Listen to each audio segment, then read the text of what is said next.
The first step to reaching your full potential is having the courage to start. At Strayer University, we help students take action by making higher education more affordable with access to up to 10 no-cost gen ed courses. Because our goal is helping you work toward yours, so you can always keep striving. Visit strayer.edu to learn more. No-cost gen ed is provided by Strayer University affiliate Sophia Learning. Eligibility rules apply. Connect with us for details. The Podcast Playground! Hooray!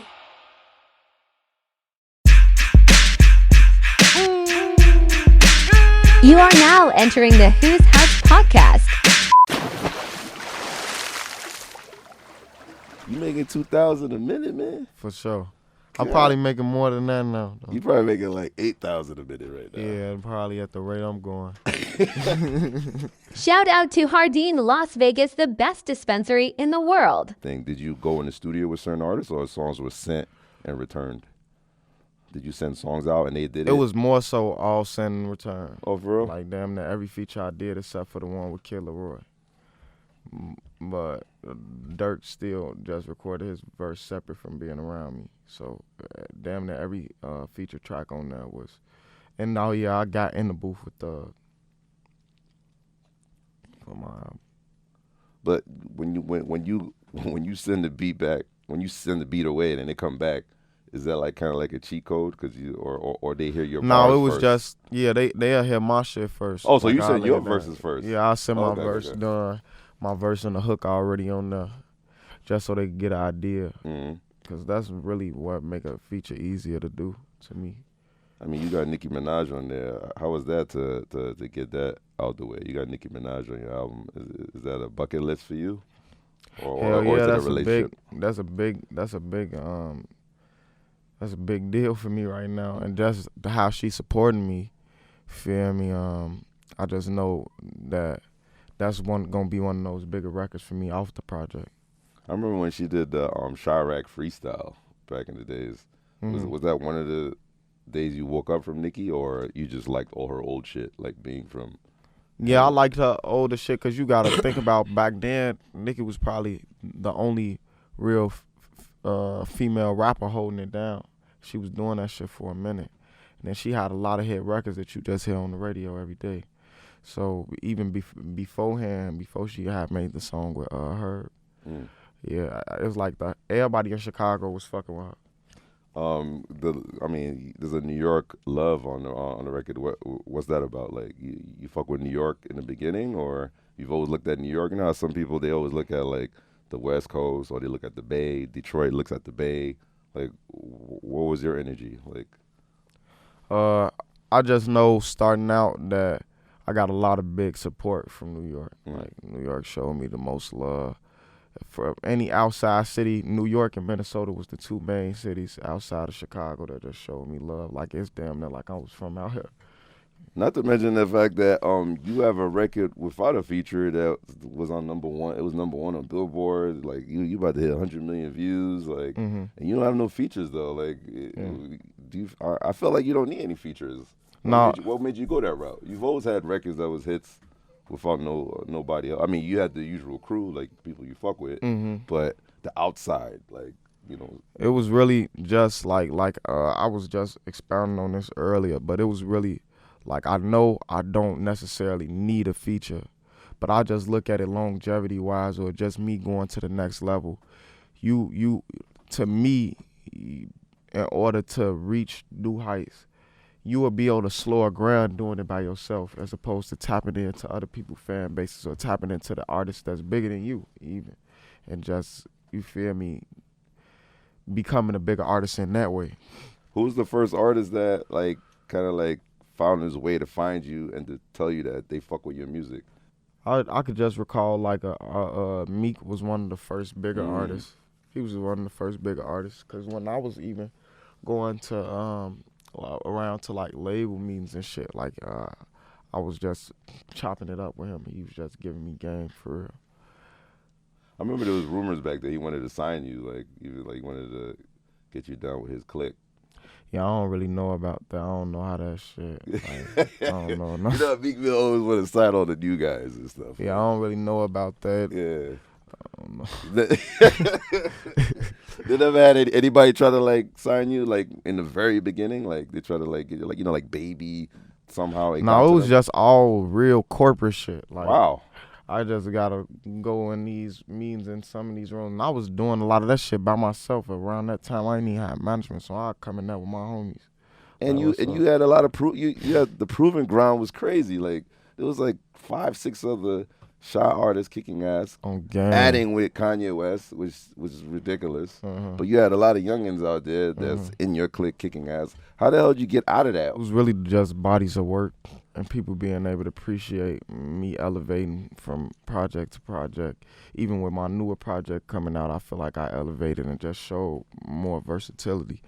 You feel me? And that's and the craziest thing about it is that's how I got as big as I am. Not a gimmick, not playing around, not no drama shit, just music.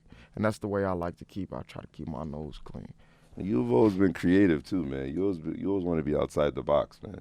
Yeah, like for sure. What are you gonna do this year? Like one of my main things on my newer project, like, was just to come with a new type of energy, a new type of sounds that I never did before, and even just honing in on, like I say, performing a little better than I did in the past, coming with that real stage presence this time around. You be jumping in the crowd and all that crazy shit, like crowd I don't be surfing? on that though. I don't be on none of that. Turning the fuck up and all that Like, shit. I ain't never jumped in the crowd. I don't think I ever will either. Is it the jewelry? Like, you know what niggas, like, I don't know. Like, I just you know, don't your trust shit people with my missing, life like that. your watch flying off and shit. Like, that shit is crazy, man. Stepping on the bitch face and all that. You don't want to do all that shit, man. Lawsuits. Shout out to Hardin, Las Vegas, the best dispensary in the world. When did you figure out when you've officially, like, you made it? Like, was it being on the Late Show? You know, was it like buying your new crib? Was it, I mean, which one is it? Like, I mean, when did you like, finally I'm out? It was a little bit of both. I know, like, stuff like Jimmy Fallon. How was that? He's the coolest motherfucker on the planet. I never get to meet him. Oh, you though. just performed? Yeah, I just performed. I like to come on this show and chop it up. Oh, that all was the day. COVID version. Like, you performed like in a separate studio. Yeah. Oh, okay. And then I just fuck with the fact that Fallon be tapped in though. So I definitely like to meet him one of these days. But that was a moment for me, just enjoying the fruits of my labor. Really be shit that make me like, damn, I'm really doing this, just knowing how far I came. You were mad young, man. How young were you when you saw that your bank account, you saw $1 million on your bank account? What the fuck were you doing? Like, I was tweaking. Did you call everybody? Like, what the fuck? What do you? Oh, nah, I don't think you should call it. I ain't calling none of my family members. No, I ain't really letting nobody know that I had that money at first. And then a lot of little time went by. And then when it was public record that I had signed, I was like, fuck it. Feel me? I put it out there. and then shit, I know I was just going, I had like stayed downtown on the on Michigan Avenue, and that's like a little shopping center, and I was hitting that motherfucker every day. Get the fuck Wake outta up here. every morning, I was buying shit. Just buying shit. I'll go in the store and buy 30 pairs of pants for no reason. Bro, I'm about to go withdraw like 40 stacks out of my account and do that shit y'all kids be doing. Y'all be having like the money. Should I do that? I don't know. Is it cool? I don't know. Like, is that a bucket list for every kid to hold like 200 racks? No, 50 because racks? I just know, like, being in the trenches, you hustling. Yeah. You can have $200, $300, $400, $500. You gonna spread that shit. That's what you just earned. So it's like we coming and making way more money than that nigga want to see You that from shit nothing. in his hand on game. Shit. So if you from nothing and you 16, 17, or maybe 18, and you have like 250 racks, that shit is like It's anybody different. can make it. What the fuck? Cause we it's- going to bank after this shit, man. I'm getting that photo op, man. You know what I'm saying? Can I put it back? Can I take it out and put it back? Yeah. Yeah. They probably be tweaking on you though. You probably gotta go to another bank because you just went through all that shit. Congrats on the mansion, man. That's a good look, man. You see, like you're still the smart guy that I met from last time. You really regulate how you move. Well, especially all the kids getting in trouble out there. You stay out of that shit. And number two, the number one investment is the crib. Like, you got that out the way. So how does that feel, like, to see your son? You're in Cali. You know what I'm saying? It's just a great feeling coming into ownership, just having something that I could pass down to my own kid. Feel me? How many people moving in? Like, the family members is like hitting you up, yo, what up, yo? You know what I'm saying? Now my mama got her own crib. Yeah. Shit. So, as far as visiting go, but I got two cribs out in Cali. Okay. So it's just really just a good feeling coming into ownership. I just was tired of renting. Lil Wayne, is Lil Wayne considered your OG? Like, who do you look up to? Like, you know, who was like your go-to guy? Like, is Lil Wayne one of the guys? Everybody I've interviewed, either Lil Wayne is like top 3. Yeah, because that just who they grew up with. That just comes from my generation. Like, he been running the rap game for a minute. Even still, up until now, he can rap with the best, with some of the best artists. So. That's definitely one of the guys that I just always marveled at as a kid. Like, damn, how you even put that together, you know? DMX, man. Usually everybody that comes through that want to freestyle, they pick like 808s or even like the drill beats or whatever, so it could make them comfortable. LA Leakers played the DMX shit, and you fuck with that shit super hard. Like, you fuck with DMX like that? That shit was crazy, man. Like, I played it like, 4 times before he got here, right? What the fuck? R.I.P. DMX, man. Like, gang. It was really just me paying homage, me knowing how important DMX was to the game, knowing that, you feel me, everything that just happened with him. It was just really paying homage. I'm a big hip-hop fan, like, big student of the game, though. So I know how to pay my respects and pay homage to the greats, you know. That's crazy. And then that's a classic beat, too. That's not like, you know, they give you like some random instrumental. Like, you know, I've heard a lot of young kids fuck up some classic beats, man. I don't even want to talk about them, right? Should I snitch? Nah, I ain't snitching on niggas like that. Say snitch radio, man. I'd be chill. You know what I mean? But yeah, I'm glad that you murdered that shit. Like, I'm going to play that shit like a billion times. You need to add that shit. You need to perform that shit. You need to come out of New York. I see you on the New York list with, I think, 50 Cent headline. You on the same day. You need to come out with that shit. Like, the New York niggas a belt. Like, you know what I'm saying? Niggas would be like, all you see is Timbs. Like, yo, you see bad dead niggas, Timbs everywhere. You know what I'm saying? Bad Timberlands. You know what I'm saying? Fashion-wise, man, full 360. Is Polo G entering that realm? Like, are you going to Paris? Are you going to be hanging with Virgil? Are you, because, you know, I've interviewed everybody, and it seems as if fashion has a place in their success. Are you coming out your own brand, or you got merch? Like, what's cracking? I'm definitely always tapped there with the merch and even in design and know how I want my shit to look. And then outside of that, like, I was starting on my own brand, but it's like I took a back seat with it because I was so much more focused on my music. But this summer I should be popping back out with my own brand. Is there any designers you fuck with or you want to put out there? Virgil, of course, and Ye, of course. Like, I just feel like they the best people to look up to as far as like the path that they took.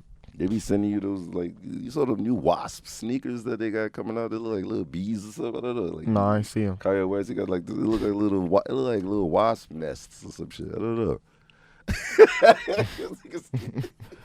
Is not to say you want to be like Drake, but is his success where you want to? Is that a goal to be where he's at? Like, anything he does is just like. Not necessarily, because I know I'm trying to stamp my own name. So, yeah, you want to be your own. You want to make be my own shit. legacy. But he definitely a person to look up to as far as everything he accomplished. So, or as far as wanting to be one of the biggest artists in the world one day, and knowing he is probably the biggest rapper right now. I think you probably on your way, because my cousin, who his daughter is like 8, knows your lyrics to Rap Star. Like, Did you ever think about that? Like a kid, like a little kid could sing word for word like your bars. Like I know technology's out there, TikTok is rampant and shit. Yeah. But the fact that there's a kid, I remember when I was 8, I was a dumbass nigga. Like I couldn't even add anything. You know what I'm saying? I was stupid as fuck. So for me to remember fucking bars, like come on, like bars, like in the back seat. I still don't even, you know what I'm saying? Like. The kid was saying bar for bar. Did you ever think kids would be like you have kids now that's 8 or 9, like spitting your shit?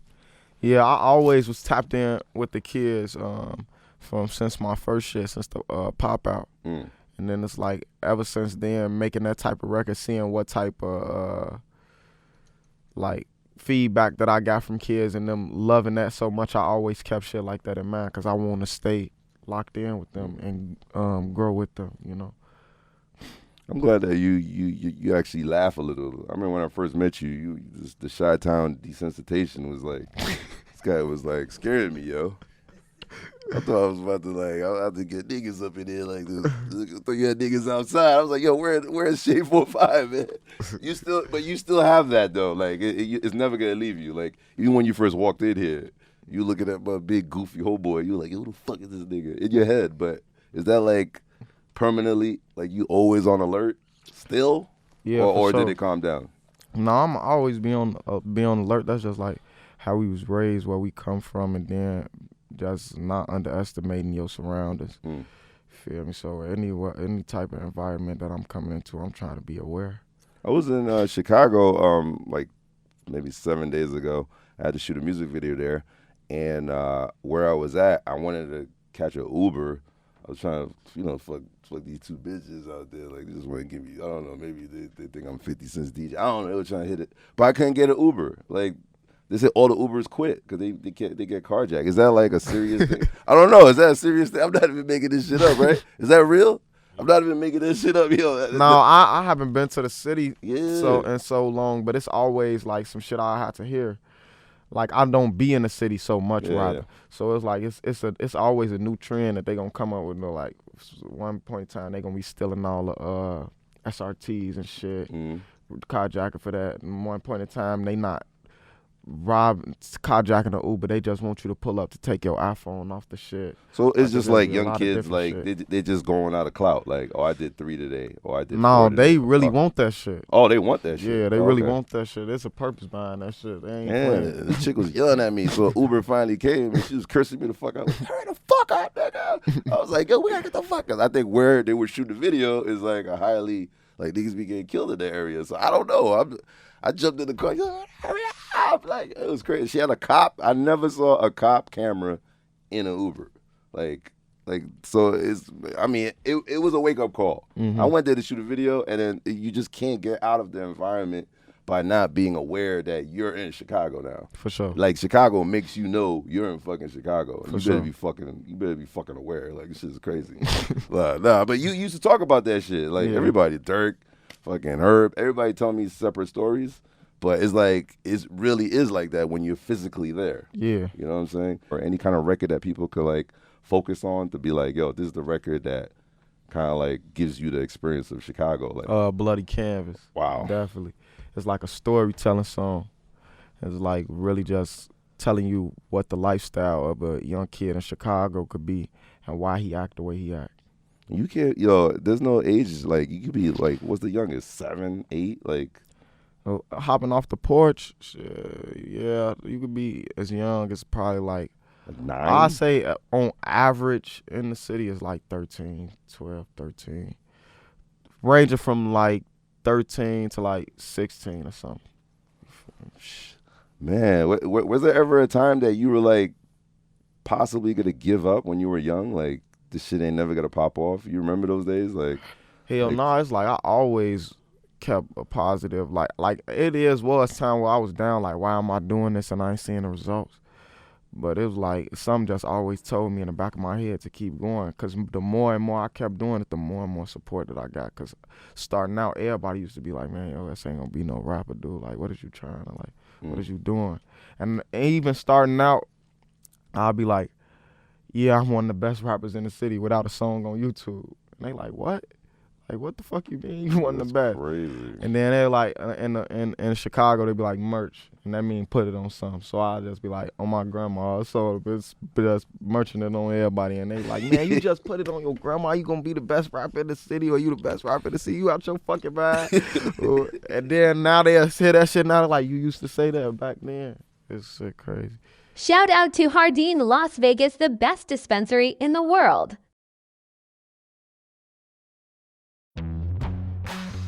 The first step to reaching your full potential is having the courage to start. At Strayer University, we help students take action by making higher education more affordable with access to up to 10 no-cost gen ed courses. Because our goal is helping you work toward yours, so you can always keep striving. Visit strayer.edu to learn more. No-cost gen ed provided by Strayer University affiliate Sophia Learning. Eligibility rules apply. Connect with us for details. Hello, it is Ryan, and I was on a flight the other day playing one of my favorite social spin slot games on ChumbaCasino.com. I looked over the person sitting next to me, and you know what they were doing? They were also playing Chumba Casino. Coincidence? I think not. Everybody's loving having fun with it. Chumba Casino is home to hundreds of casino-style games that you can play for free anytime, anywhere, even at 30,000 feet. So sign up now at ChumbaCasino.com to claim your free welcome bonus. That's ChumbaCasino.com and live the Chumba life. No purchase necessary. VGW. Void where prohibited by law. See terms and conditions. 18+.